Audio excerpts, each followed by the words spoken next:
Welcome everybody to the Outdoor Sports Club. I'm doing a somewhat different kind of video today, and I hope to do a few more of these in the future here and there.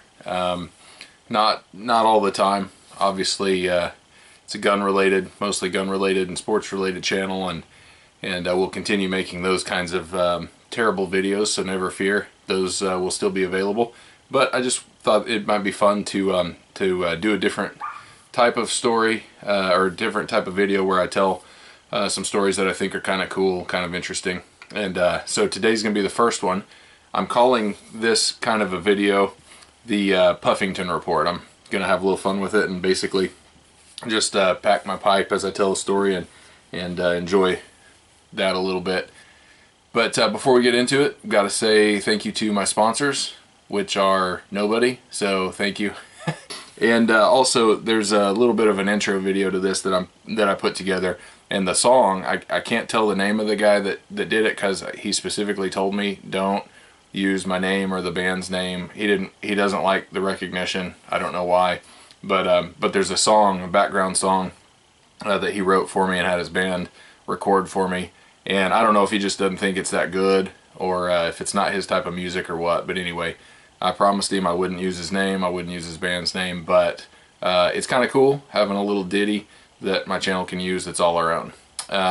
So anyway, with no further ado, let's get right to the very first Puffington Report.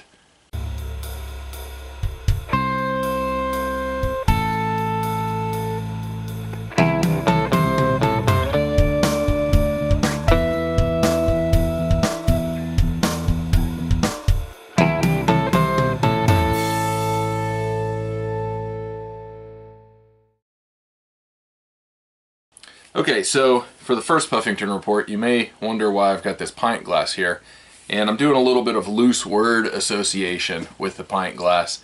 The truth is, I've never been to a proper pub. One of these days I'd like to get across the pond and over to England or Scotland or someplace thereabouts and go to a proper pub.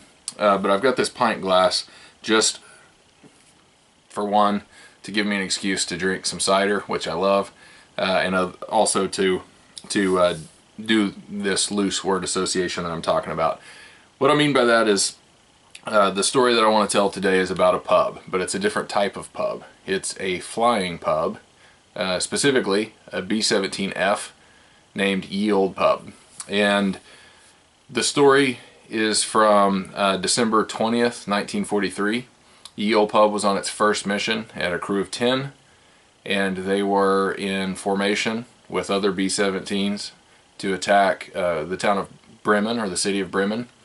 And their specific target was a Focke-Wulf 190 production facility. It was a very hard target because obviously Germans didn't want to get their production facilities bombed, and they had flak operated by some really good flak operators or flak gunners.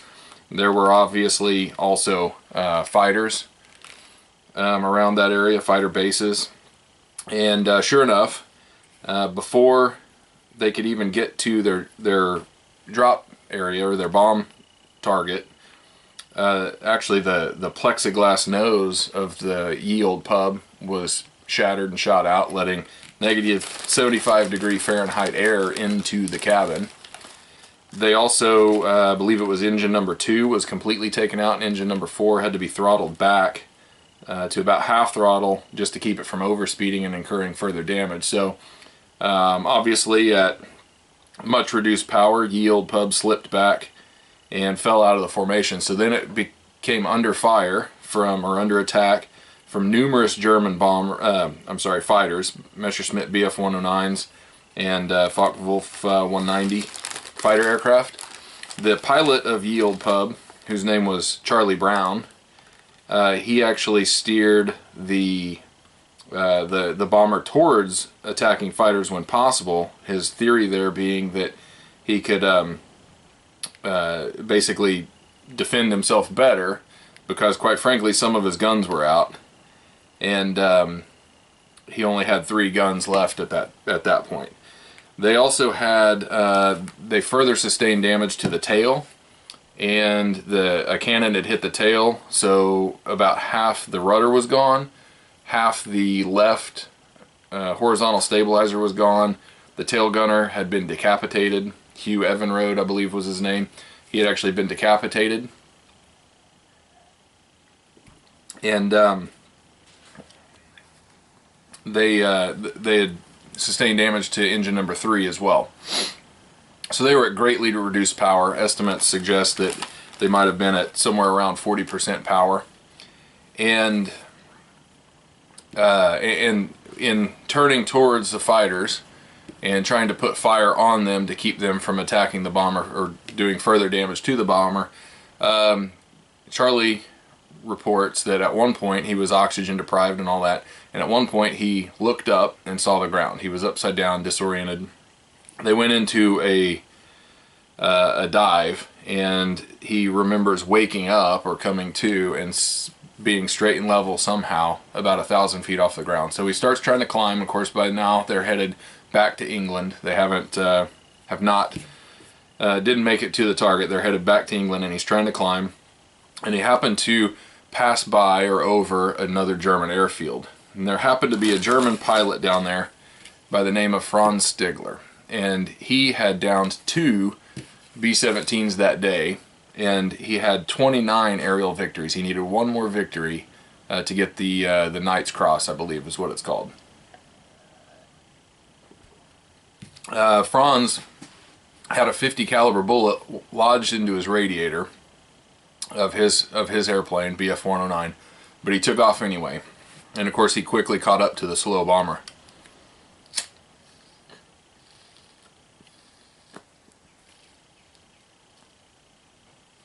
Excuse me while I light up. So he quickly caught up to the bomber, and of course he wants to get the 30th kill. He wants to down as many bombers as he can, but as he approaches he notices the tail gun is just hanging limp, and he can see through holes in the bomber, and he can see there's wounded men in there, and he just couldn't shoot it. He said it would be like shooting a man in a parachute, which he just wasn't going to do. So he slipped up on the right side, and he's just kind of assessing the bomber, and he looks in and he tries to get the pilot's attention, and Charlie Brown, the pilot of the B-17, he says he remembers looking out to his right and he sees this Bf-109 over there, and he said it was just like a nightmare. He knew that he was basically at the mercy of this German pilot. So he closed his eyes like it was, you know, as if it was a nightmare and he just wanted it to go away. And when he opened his eyes, the fighter was still there. So Franz is trying to get his attention. He's telling him to land, basically saying land, surrender, and or fly to Sweden. Sweden was like 30 minutes away or something like that. And of course Charlie Brown, he's not going to hear of it. He's not going to land.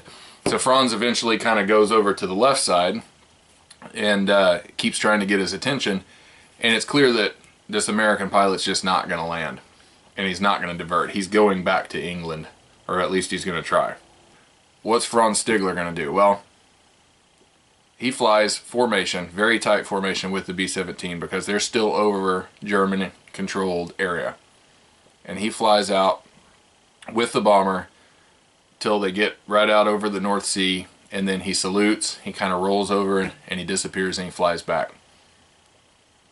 The interesting part of that is, not only could he have gotten the award and gotten 30 kills had he shot this basically defenseless bomber down, it was also a court-martialable offense for him to not do so. So he risked basically being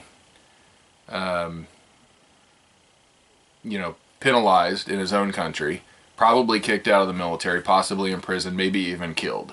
I'm not really for sure how far it would have gone, but he risked a lot by protecting the bomber, perhaps keeping other flak from shooting at it, perhaps keeping other fighters from attacking it. I'm not really for sure, but he risked quite a bit to do what he thought was the right thing. And Charlie Brown when he got back, when he and his crew got back and landed, they had to divert and go to, I think it was Seething in the UK instead of where they originated from.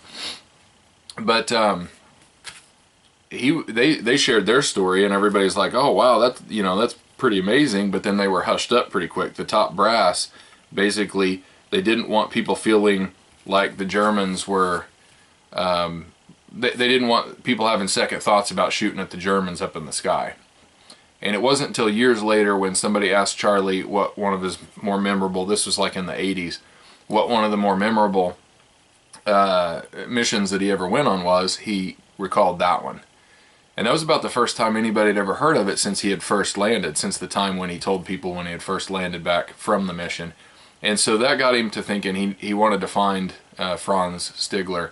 And it just so happened that Franz had moved to Canada and had become a successful businessman. And so Charlie started looking all over the world trying to find this guy. And eventually they were connected, and they wound up meeting. And they met like long lost brothers. So I don't know, maybe it's deep human nature, maybe it's contrary to deep human nature, I really don't know, but somebody does the right thing and it completely changes somebody else's life, and that kind of fascinates me, because especially in war, in any kind of conflict, it's very easy for people to decide that they hate other people.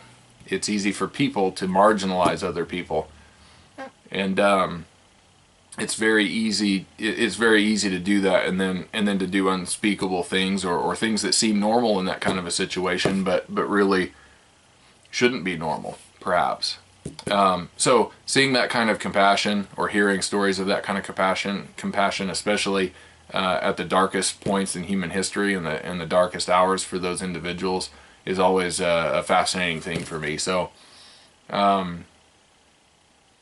anyway, that's why I was drawn to this story. There's also a painting of this story. There's several paintings of it, but there's one in particular that's just absolutely phenomenal, and every detail is correct, as far as anybody can tell. Every detail is correct, and I believe it's called Yield Pub. But I would love to get a print of that picture. I don't know if there are any prints. I think that the painting itself is quite expensive, but it would be pretty cool to have a print of that.